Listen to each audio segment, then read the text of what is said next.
إن الحمد لله وكفى وسلام على عباده الذين اصطفى أما بعد فأعوذ بالله السميع العليم من الشيطان الرجيم بسم الله الرحمن الرحيم ولا تقولوا لمن يقتل في سبيل الله أموات بل أحياء ولكن لا تشعرون. یہ غازی یہ تیرے پراسرار بندے جنہیں تو نے بخشا ہے ذوق خدائی، دو نیمن کی ٹھوکر سے صحرا و دریا سمٹ کر پہاڑ جن کی ہیبت سے رائی. مختصر سا وقت ہے، میں نے صرف چند باتیں آپ کے گوش گزار کرنی ہے.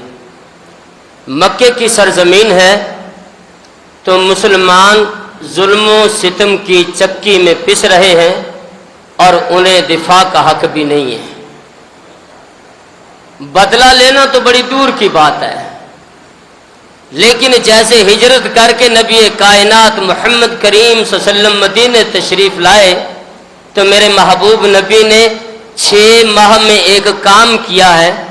مدینے میں جب آئے تو سب سے پہلے مسجد نبوی کی تعمیر کی، مسجد نبوی کی بنیاد رکھی. یہ مسلمانوں کا پارلیمنٹ بھی ہے، یہ مسلمانوں کی عدالت بھی ہے، مسلمانوں کے فیصلے یہی ہوتے ہیں، یہی عبادات ہیں، یہی ریاضات ہیں. دوسرا کام، نبی کریم صلی اللہ علیہ وسلم نے مسلمانوں کے درمیان مواخات یعنی بھائی چارے کا رشتہ قائم کیا ہے. نبی علیہ الصلوۃ والسلام نے تیسرا کام، جو یہودی اہل یہود مدینے کے ارد گرد رہتے ہیں ان سے میثاق مدینہ کے نام سے جو آپ پڑھتے ہیں، معاہدے ہوئے کہ تمہارا دشمن جب تم پر حملہ کرے گا تو ہم ساتھ آپ کا دیں گے، ہمارا دشمن ہم پر حملہ کرے گا تو آپ ہمارا ساتھ دیں گے، مل کے رہیں گے. نبی علیہ الصلوۃ والسلام نے یہ معاہدے کیے ہیں. نبی کریم صلی اللہ علیہ وسلم کو 5-6 سال نہیں لگے کہ 6 سال اور چاہیے، 5 اور چاہیے، پھر مدینے کی ریاست بنے گی. نبی علیہ الصلوۃ والسلام نے جو ریاست بنائی ہے، اسلامی ریاست ہے، اس کی بنیادیں 6 ماہ کے اندر اندر مضبوط ہوئی ہیں، اس سے پہلے نہیں. نبی کریم اس سے زیادہ ٹائم نہیں لگا. نبی کریم صلی اللہ علیہ وسلم غزوہ بدر ہے، اس کی بنیادی باتیں میرے شیخ اسحاق نذیر صاحب نے آپ کے سامنے کچھ رکھی ہیں. مسلمان اقتصادی طور پر کمزور ہیں. 2 راستے ہیں جہاں قافلے جاتے ہیں تجارت کی غرض سے. ایک یمن کا علاقہ، یمن کی طرف جانے والے طائف اور مکے کے درمیان نخلا کا مقام ہے، اور دوسرا جو شام کی طرف جانے والے قافلے ہیں وہ بدر کے میدان سے گزرتے ہوئے، بدر کے علاقے سے گزرتے ہوئے جاتے ہیں. نبی کریم صلی اللہ علیہ وسلم نے ایک جتھے کو نخلا مقام پر کھڑا کیا، وہاں بھیجا کہ آپ مکے والوں پر نظر رکھیں گے، لیکن یہ ایک جتھے کو پکڑتے ہیں، ان کے ہاتھوں سے ایک قتل ہو جاتا ہے. ایک کو گرفتار کر کے مال لے کے مدینے نبی علیہ الصلوۃ والسلام کے پاس آ گئے.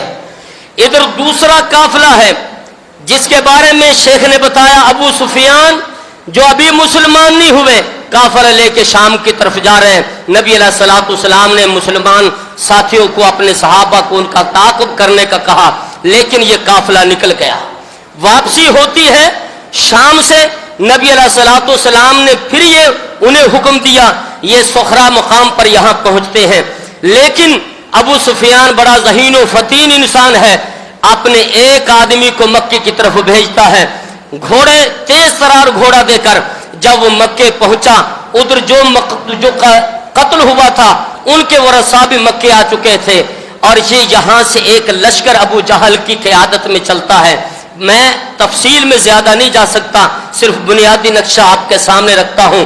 نبی کریم صلی اللہ علیہ وسلم یہ صخرہ کے مقام پر ہیں، یہاں میٹنگ، یہاں اللہ رب العالمین نے وحی کے ذریعے بتایا ہے کہ آپ مکے سے لشکر نکل چکا ہے، نبی کریم صلی اللہ علیہ وسلم کے پاس ساز و سامان نہیں، صحابہ کے پاس تیر و تلوار نہیں، سواریاں نہیں، اور اس غرض سے بھی نہیں آئے تھے کہ ہم نے جنگ کرنی ہے، یہ ایک قافلے کو لینے کے لیے، ان کا مال و متاع حاصل کرنے کے لیے آئے تھے۔ نبی کریم صلی اللہ علیہ وسلم سے لڑنے کے لیے، صحابہ سے لڑائی کے لیے ابو جہل وہاں سے نکلتا ہے۔ چشم فلک نے جو نظارے دیکھے ہیں میدان بدر کے، اللہ کی قسم چشم فلک اس کے بعد وہ نظارے نہیں دیکھ سکی۔ یہ کافر آ کے میدان بدر میں پکی زمین پر انہوں نے قبضہ کیا، کنویں پر قبضہ کر لیا، اور مسلمان جب میدان بدر میں پہنچے تو ان کے پاس ریتلی زمین جہاں پسلاہٹ ہوتی ہے، پاؤں بھی مضبوط نہیں ہوتے، وہاں آ کے رکے ہیں۔ کنواں ان کے پاس ہے، پانی ان کے پاس نہیں۔ جو بیچارے ابھی نئے نئے مسلمان ہوئے تھے، دل میں بات آئی اگر ہم حق پر ہوتے تو ہمیں وہ پکی زمین ملتی، ہمارے قدم مضبوط رہتے۔ لیکن میرے محبوب، آپ کے محبوب نبی محمد کریم صلی اللہ علیہ وسلم رب سے دعا کرتے ہیں، اللہ رب العالمین نے اس میدان کے نقشے کو بدل کے رکھ دیا۔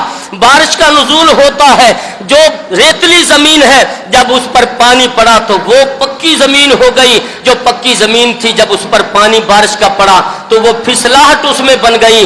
اللہ رب العالمین نے وافر مقدار میں مسلمانوں کو یہ پانی دیا ہے۔ بات میں اپنی مختصر کر کے بات کو ختم کرنا چاہتا ہوں۔ یقین جانیے یہ میدان ایسا تھا کہ جس میدان میں رب نے مجھے بھی اور آپ کو ایک بات بتائی ہے، مجھے آپ کے جسموں کی ضرورت نہیں ہے۔ میرا رب کہتا ہے میں سپاہی بنانے پہ آؤں تو پانی کو بنا کے اپنے دشمن فرعون کو اس میں غرق کر دوں۔ میں سپاہی بنانے پہ آؤں تو میرا محبوب نبی مٹی ایک مٹھی پھینک دے، اللہ اسی آندھی کی شکل دے دے۔ میرا محبوب نبی غزوہ حنین میں کیسے نقشے ہیں، میرے رب نے وہ نقشے کیسے بدلے ہیں۔ اللہ جسے چاہیے اپنا سپاہی بنا لے۔ ابرہا لشکر لے کے آئے، مکے پر چڑھائی کرے، میرا رب ہاتھیوں کے مقابلے میں ہاتھی نہ لے کے آئے بلکہ ابابیل لے کے آ جائے۔ چھوٹی سی مخلوق ہے، میرے رب نے اس مخلوق کو اپنا سپاہی بنا لیا۔ رب العالمین سپاہی بنائے تو ایک مچھر کو بنا لے جسے تو ہاتھ مار کے اس کی زندگی لے لے، میرا رب اس کو اپنا سپاہی بنا کے نمرود کی ناک میں ڈال کے اسے موت دے دے۔ میرے رب کو تیرے وجود کی ضرورت نہیں ہے، جو تو اپنے رب کے لیے کرے گا وہ بھی تو اپنے فائدے کے لیے کرے گا۔ اللہ رب العالمین پر جو صحابہ کا ایمان، جو جذبہ تھا، اگر آج بھی وہی جذبہ ہو، وہی ایمان ہو، آج تو زندہ ہوتا ہے۔ کربلا کے بعد رب کعبہ کی قسم ہے تم جھوٹ بولتے ہو، میدان بدر وہ میدان تھا جس میں حق اور باطل آیا سامنے، رب العالمین نے اسلام کو زندگی دی ہے تو میدان بدر میں زندگی دی ہے، جہاں میرے محبوب نبی نے کہا تھا اللہ میں چند بندے جو تیرے ماننے والے اس میدان میں لے کے آ گیا ہوں، اگر یہ صفحہ ہستی سے مٹ جائے تو اس کائنات میں تیرا نام لینے والا باقی نہ رہے گا۔ یہ وہ میدان بدر تھا جس میں اسلام کو زندگی ملی ہے۔ وآخر دعوانا الحمد